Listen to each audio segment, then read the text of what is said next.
Hello, friends. Today's the day. We're finally building the Hobbit hole. I've been looking forward to this for a while, and I'm so excited to see it come together. I'll be doing a speed build so you can watch the progress, and I'll check back in once it's all done. Let's get into it.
Now that the speed build is finished, I'm taking a little time to add one more window over on this side. Right now it feels a bit uneven, and I think having a matching window on both sides of the Hobbit hole will really bring the whole build together. I've started placing a few trapdoors here to play around with the framing just to see what might look best, but the more I look at it, the more I think I should just mirror what we did on the other side. It already looks great, and it'll save me from overthinking it. So let's take a few minutes and try to recreate that same window design here, and hopefully we'll get a nice symmetrical finish.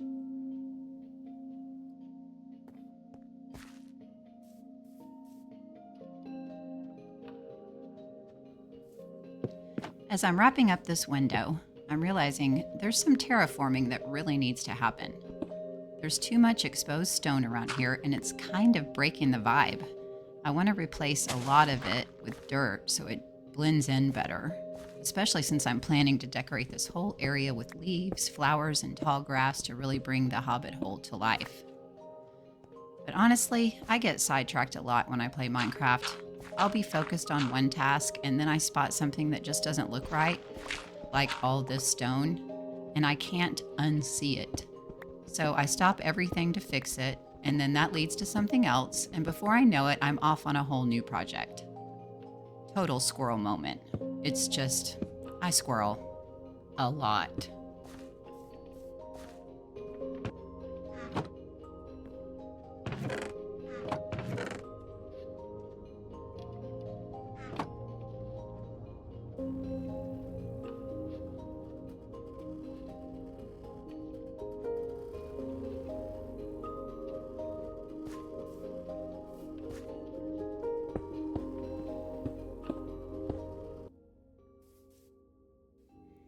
Now that we're putting the final touches on the Hobbit hole, I'm starting to think more about the terraforming around it. I'm going to hop up here and take a look. One thing I always check for is spawn proofing. If a block is a half slab or has a trapdoor on it, mobs can't spawn there. So I like to sprinkle in some of those details to keep things safe without cluttering up the look. Speaking of spawning, I just realized we don't have any lighting out here yet. That's definitely something I need to fix. Oh, and it looks like I've not duplicated the bottom of the window, right? I've got a trap door sitting on top of pink cherry wood on the other side, so I need to fix that on this side. I'll swap that out real quick. Okay, that's better. Now it's properly mirrored. But yeah, I need to craft a lantern and try to hang one up over the entrance. We don't have a porch light yet, and it's about time we did.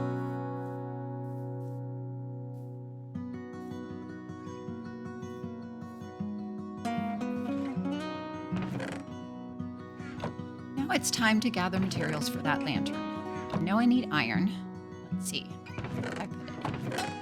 Ah, there it is. First, I've got to turn the ingots into nuggets. Yep, I'm not seeing it in the crafting menu, but there's the nuggets. Let's do that. Okay, there we go. Now we've got a lantern.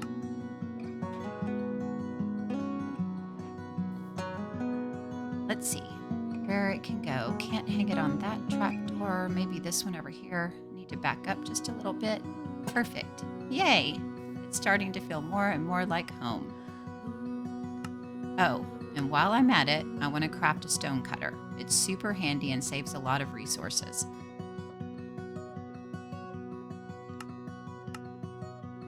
I'll need a piece of iron for that, plus some smooth stone. Let's smelt up a few cobblestone blocks real quick so we can get going. I want to start working on some pathways next, one leading down to the farms and another that winds its way up to the Hobbit hole. I love using a mix of mossy cobble, mossy stone bricks, and bits of grass. It gives everything that soft, overgrown Hobbit farm kind of charm.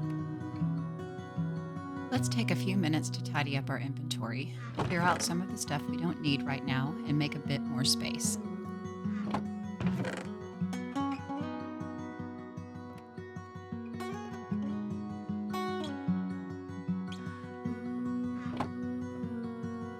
Okay, our stone's done smelting, so let's grab one piece of that iron and craft our stone cutter.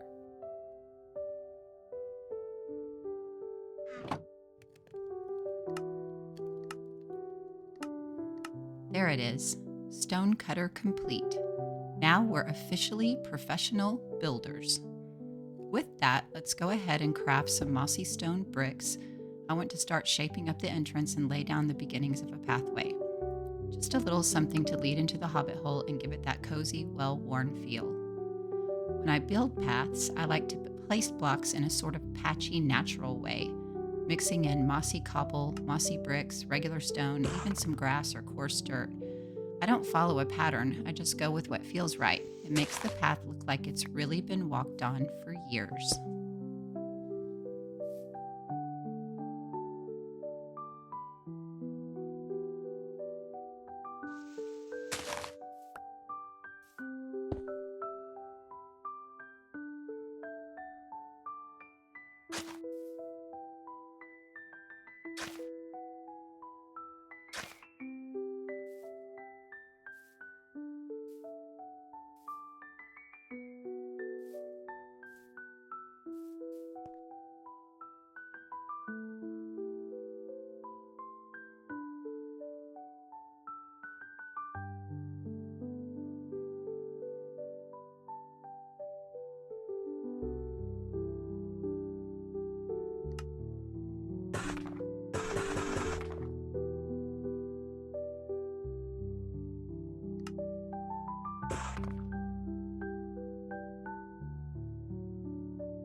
Okay, now that we've got some slabs, we can start building the step up into the Hobbit hole entrance.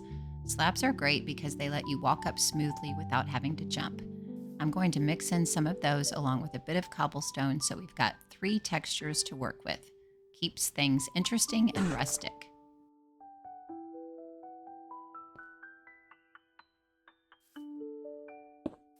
We'll keep the path 3 blocks wide to match the entrance, and I'm adding a bit of dirt here to even things out, just to make sure everything lines up nicely. And there we go. Steps are in place and it's all coming together.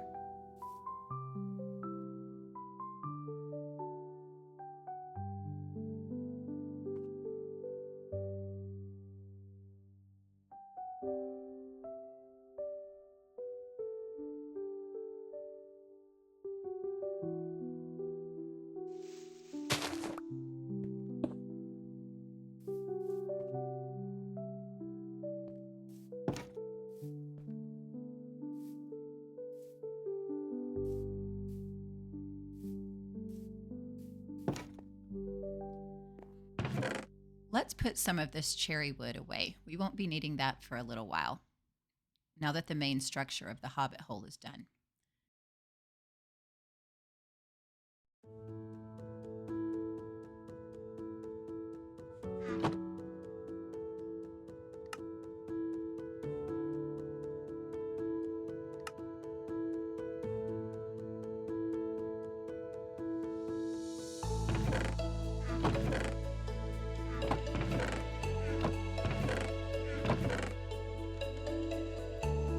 Instead, I'm going to grab some of these cherry blossom leaves and begin adding a little bit of color to the landscape.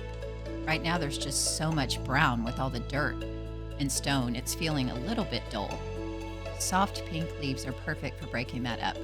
They add a nice pop of color and make everything feel more whimsical, like a place someone really lives in and tends to.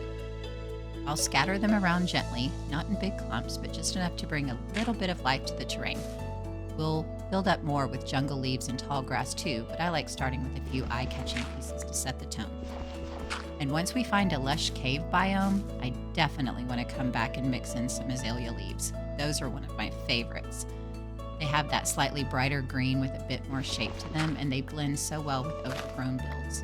It'll take a bit of exploring, but I think once we have those, we can really push this area to the next level in terms of detail and that enchanted, lived-in look I'm going for. But for now, cherry leaves it is. Let's get these in place and start brightening up this hillside.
Next up, we're diving into one more speed build, this time for the landscaping and terrain around the Hobbit hole.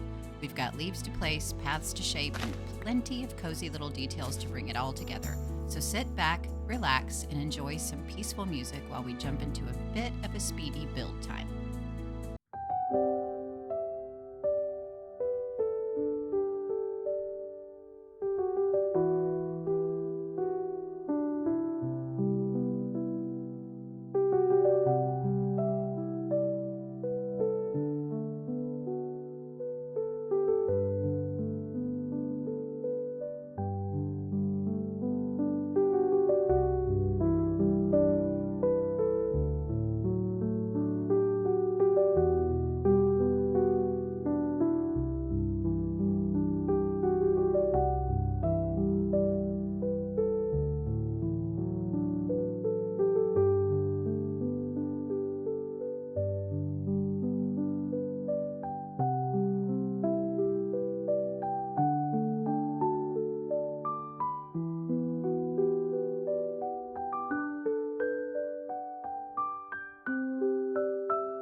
We're slowing things down now and getting ready to wrap up for the day. This episode has been such a joy to make, and I really hope you enjoyed it too. I'm so happy with how our cozy little Hobbit hole is coming together. Feels like home already. Next episode, we'll head inside and start transforming the interior with soft cherry wood accents, warm lighting, and some thoughtful spaces for storage and crafting. I'm also planning to carve out a spot for an enchanting room to really make this place feel magical and functional. Until then, stay safe, stay cozy, and I'll see you in the next one.